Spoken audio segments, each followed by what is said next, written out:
किसी ने बड़े मज़े की बात कही है कि इंसान को गुरूर में इंसान नहीं दिखता, खुद के छत पे खड़े हो जाए तो खुद की मकान नहीं दिखता।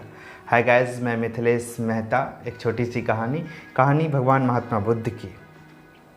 शुरुआत का समय जब महात्मा बुद्ध अपने शिष्यों के साथ गांव-गांव, छोटे-छोटे गांव, छोटे शहर, छोटे कस्बे में जाया करते थे और अपने शिष्यों को बताया करते थे, जीवन जीने की शैली सिखाया करते थे, क्या है जीवन इसके बारे में उसे बताया करते थे। दोपहर का समय था। एक गांव की यात्रा में भगवान महात्मा बुद्ध अपने शिष्यों के साथ जा रहे थे। कड़ाके की धूप थी। सभी शिष्यों को जोड़ों की प्यास लगी हुई थी। तो रास्ते में बरगद के पेड़ के नीचे आराम करने के लिए भगवान महात्मा बुद्ध रुक गए। सारे शिष्य भी वहाँ आराम करने लगे। भगवान महात्मा बुद्ध ने उनमें से एक शिष्यों से कहा, ऐसा करो, इस बरगद के पेड़ से 20 कदम दूर जाके 2 परिक्रमा लगाओ। तो उन्होंने ऐसा ही किया। 20 कदम दूर गए और 2 चक्कर लगा के आए। फिर भगवान महात्मा बुद्ध ने उनसे पूछा कि तुम्हें किस ओर ठंडा मालूम चला। तो उन शिष्य ने उन्हें बताया कि दक्षिण साइड में ठंडा मालूम चला। तो भगवान महात्मा बुद्ध ने उनसे कहा, लो बर्तन लो और दक्षिण की तरफ निकल जाओ, कहीं ना कहीं तुम्हें पानी का स्रोत मिलेगा। तो भगवान महात्मा बुद्ध की बात थी, शिष्य को तो करना ही था। उन्होंने बर्तन उठाया और दक्षिण की ओर चल दिए। थोड़ी ही दूर जाने के बाद उन्हें एक तालाब दिखाई दिया। वो बड़ी खुश हो गए, पानी के स्रोत मिल गए उसे। लेकिन समस्या ये थी कि उस तालाब में ढेर सारे आदमी, कोई नहा रहे हैं, कोई कपड़े धो रहे हैं, कोई अपने जानवरों को नहला रहे हैं। कुल मिला के मतलब पानी कचरा पड़ा हुआ था, बिल्कुल गंदा गंदा बना हुआ था। तो शिष्य को तो बड़ी गुस्सा आ गई कि ये कैसा हालत बना रखा है तालाब का।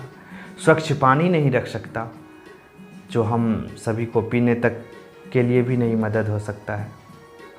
तब तक में एक आदमी और आए और अपना ढेर सारे जानवर फिर से पानी में छोड़ दिए।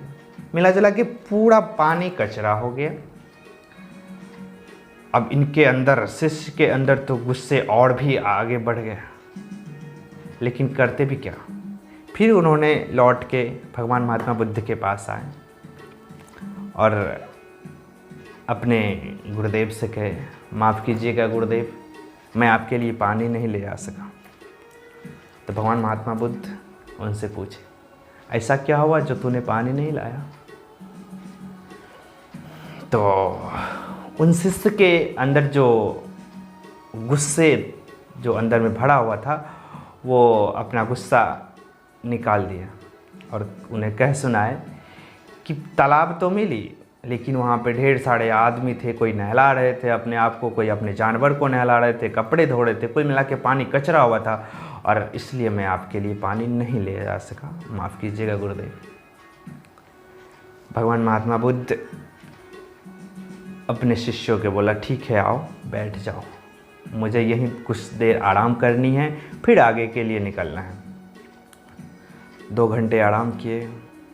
फिर भगवान महात्मा बुद्ध उसी शिष्य से कहते हैं, घड़े उठाओ और फिर जाओ, इस बार पानी लेके आओ। उस शिष्य को बड़ी अजीब सा लगा, अरे एक बार गया फिर पानी गंदा था तो अब क्या हो जाएगा। लेकिन बात थी गुरुदेव की तो मानना तो पड़ता। तो फिर उन्होंने घड़ा उठाया और दक्षिण की ओर चल दिए।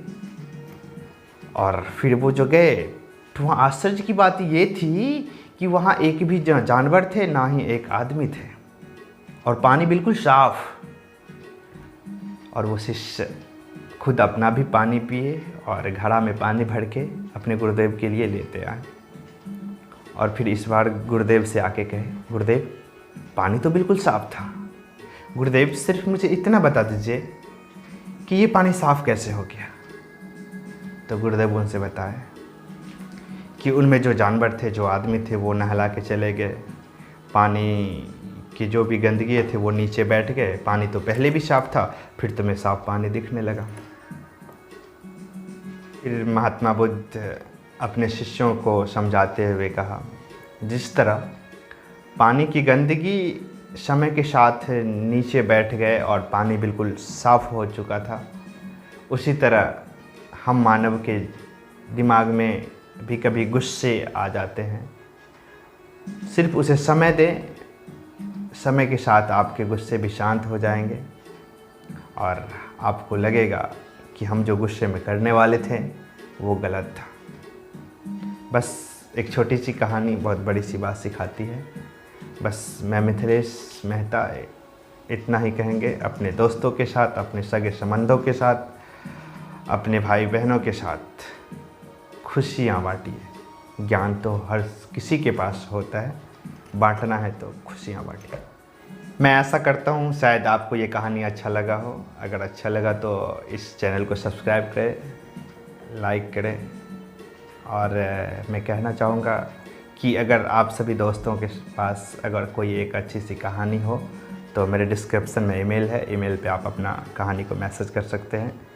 आपका मदद मेरा महत्वपूर्ण होगा।